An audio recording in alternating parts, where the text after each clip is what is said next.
Hey all, Mr. Sunglasses here, and I've got my glasses, NES controller, and NES game over there in the corner. Obviously, it's time for a little bit more NES action. Back at it again with the white guns. This time the game is Alfred Chicken. It was released in Europe in like '93, like a Gameboy, the Amiga, and the NES. Then there was a sequel called Alfred Super Chicken, and strangely enough, the Super Chicken one came out in the US at the same time as the NES one. Now this is 1994, so the NES is, it's death gasps here in the US. There's very few games coming out for it. The Super Nintendo one is significantly better. I mean, it's a Super Nintendo one. The NES one is basically in the US just a port of the Game Boy one with like color painted on it. It's okay. It's kind of just your basic platformer. A little bit weird. Let's check this bad boy out.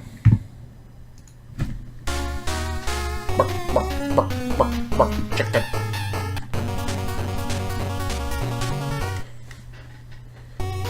Yeah, as you can see, the chicken looks kind of horrible, but this is, it's literally, if you were playing this on Game Boy, you'd pretty much see the same graphics, just without the color. You can't jump directly on the enemies, you have to do that nosedive at them.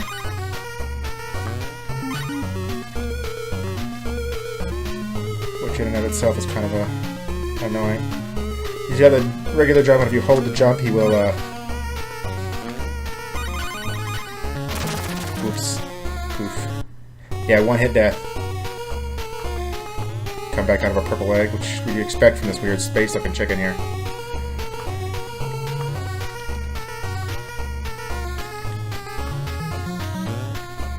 Well, I'm in.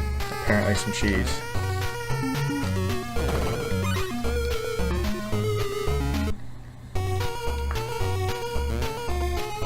The star blocks get activated by, pecking the star button here.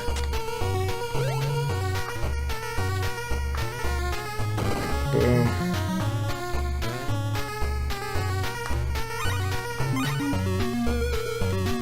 The whole scene is just weird. This don't look like any other chicken I've ever seen, but chickens I've seen also don't jump around and peck mechanical mice inside cheese, so what you do.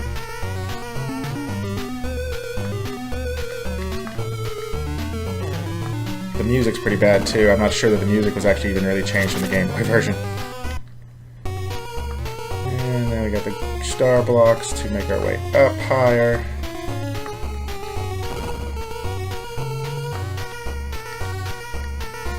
Not quite sure what the watering can does, but let's get it. Oh. Diamond bonus thing. There's the chicken in the sky with diamonds.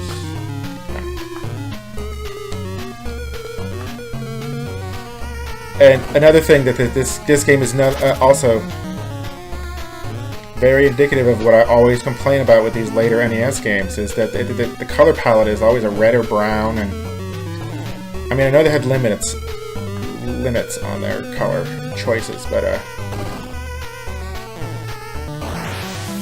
this is kind of blah and ridiculous. There were way more colorful games earlier on. So yeah, the object of the game is to collect all the balloons in each level. Or at least a predetermined amount, if nothing else. Then you go into a bonus stage where you collect presents. And this flower will tell you how wonderful you've done.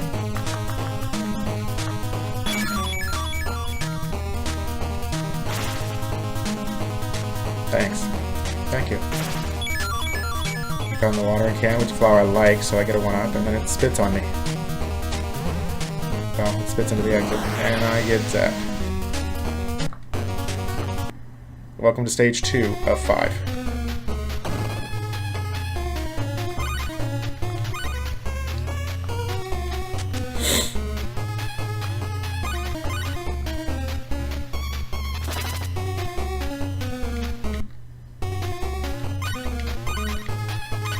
Get me some GMs. Oops. That went well, didn't it, folks?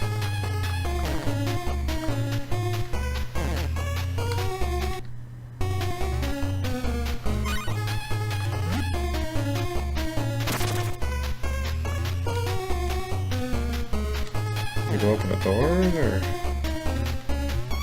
maybe nothing? Or maybe he changed where I go. Now I have a feather.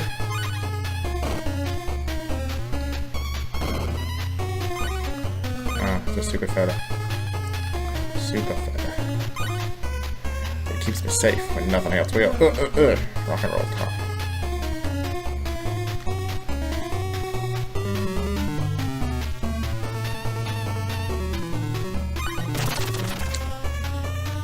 Floppy disks. Okay, so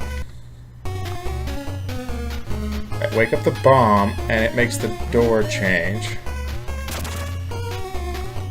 Oh, a secret.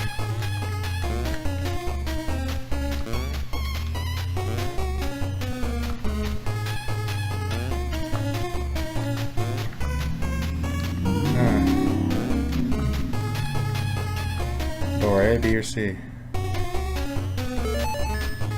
This appears to have taken me to the place I've been before. Well, that's okay, right?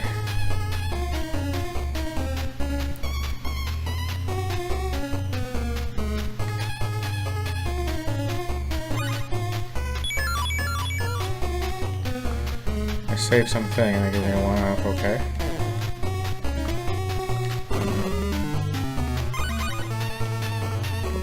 Like that.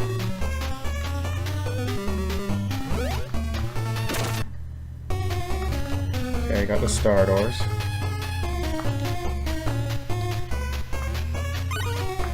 It looks like I don't want to mess with it.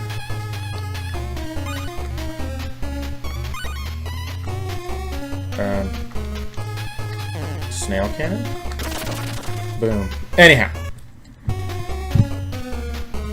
So, that's Alfred Chicken.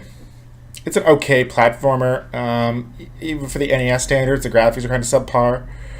I don't like the color palette with the oranges and reds. The ABC block area was a little more colorful, but it was still... That was the wrong colors even then. It just was too... Give it a C for chicken. So, till next time, I'm Mr. Sunglasses. You should be playing NES games and checking out more NES action.